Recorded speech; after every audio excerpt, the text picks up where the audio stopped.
Zülmlə üz-üzə gəldikdə oxunan dua. Əuzu billahi minəşşeytanirracim. Bismillahirrahmanirrahim. Kəf, hə, yə, əyn, sad. Hə, mim, əyn, sin, qaf. Bu zikirləri oxuyub əllərini bağla. Sonra Taha surəsi 111-ci ayəni oxu. Oxunuşu.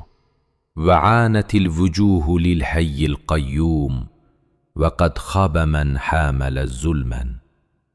Mənası, o gün bütün üzlər diri, əbədi və varlığı daim qoruyan Allahın qarşısında zəlil və itaətkar olacaqdır. Zülm yükü daşıyan isə şübhəsiz ki, naümid olacaqdır.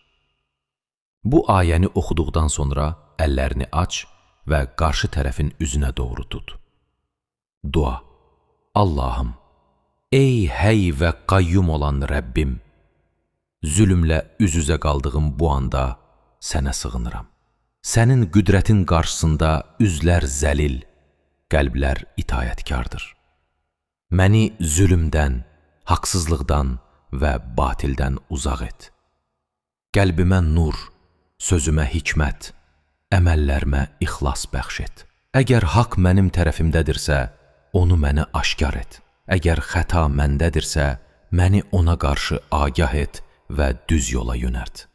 Məni sənə yaxın olan qullarından et. Amin.